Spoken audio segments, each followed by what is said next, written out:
खुश नसीबी ड्रामे में आखिरकार नरमीन को इस बात का एहसास हो ही जाएगा कि हमायूं जिस कदर मेहनत कर रहा है उसकी वजह सिर्फ मैं हूँ।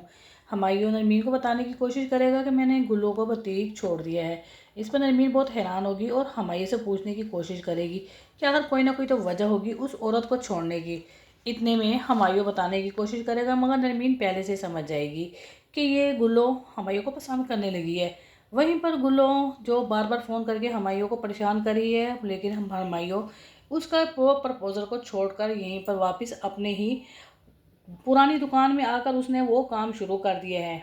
और दूसरी तरफ नरमीन को इस बात का एहसास हो गया है कि जो हमायूं ने गुल्लो से कर्जा लिया है उस कर्जे की वजह मैं ही हूँ। ना ही मैं हमायूं से इतनी डिमांड करती अपनी ख्वाहिशों की, अपनी सहूलतों की, ना ही हमायूं इस तरह परेशान होता।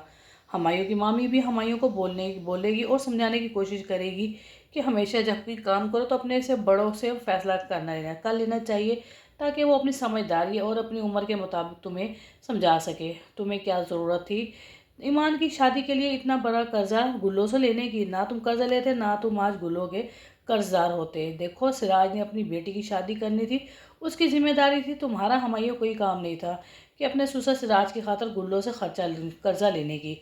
अब हमायूं ये सब बात सुनेगा तो परेशान तो वो बहुत ज़्यादा होगा कि उसने जो कुछ किया अपनी बहनें समझ के सब कुछ किया, मगर उसे गुल्लो की नीयत पे बिल्कुल भी कोई शक नहीं था कि वो उसे किस तरह से अब फंसा कर उसे शादी करने की कोशिश करेगी।